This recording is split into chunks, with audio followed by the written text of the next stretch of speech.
Isang malusog na araw po sa ating lahat. Ito pong muli, si Dr. Marvin C. Calianta. Alam po ninyo, ngayong araw, ang dami kong nakitang pasyenteng may lagnat. At ang kadalasang tanong ng mga magulang ay, Dok, ilan ang ibibigay kong paracetamol? So maswerte po kayo dahil yan po ang ating paksa ngayong araw. Para po sa ating kaalaman, ang pagbibigay ng paracetamol sa mga bata ay base sa timbang. So halimbawa po, ang pasyente nyo ay 10 kilos, ang dose po niya ay 10 milligrams per kilo. So 10 times 10 equals 100. So 100 milligrams po ang kanyang dapat inumin. So titingnan natin ito. Halimbawa, itong paracetamol na ito ay 100 milligrams per ml. So base doon sa na-compute natin, doon sa 10 kilogram na bata na 100 milligrams, so ang iinumin niya dapat dito ay 1 ml lamang. Dahil nakasulat po rito 100 milligrams per ml. So doon pa rin tayo sa bata na 10 kilos na ang requirement niya ay 100 milligrams.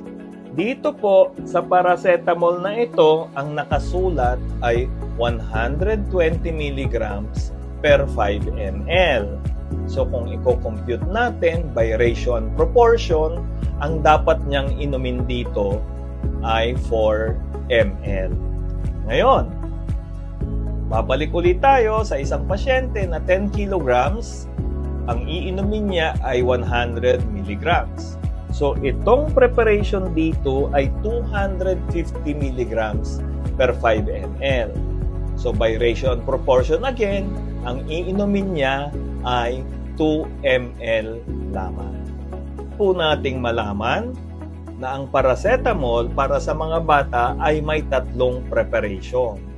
Isang drops, isang 120 mg per 5 ml, at 250 mg per 5 ml.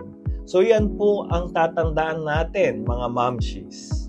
Dahil dyan nakasalalay kung ilan ang ipapainom nating paracetamol. So lagi ring tinatanong ng ating mga magulang, Dok, pwede ko bang ibigay every 4 hours ang paracetamol?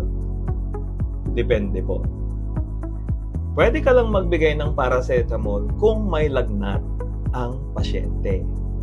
Kung walang lagnat, mas mabuti pong wag na lang magbigay dahil hindi rin po 100 safe ang paracetamol.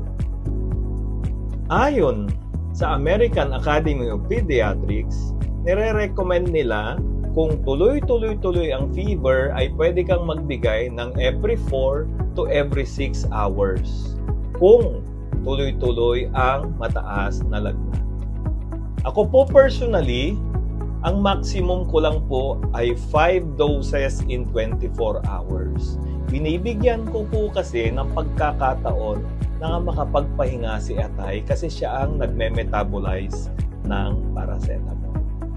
At huwag kakalimutan, kung sinat lang naman, huwag nang magbigay ng paracetamol.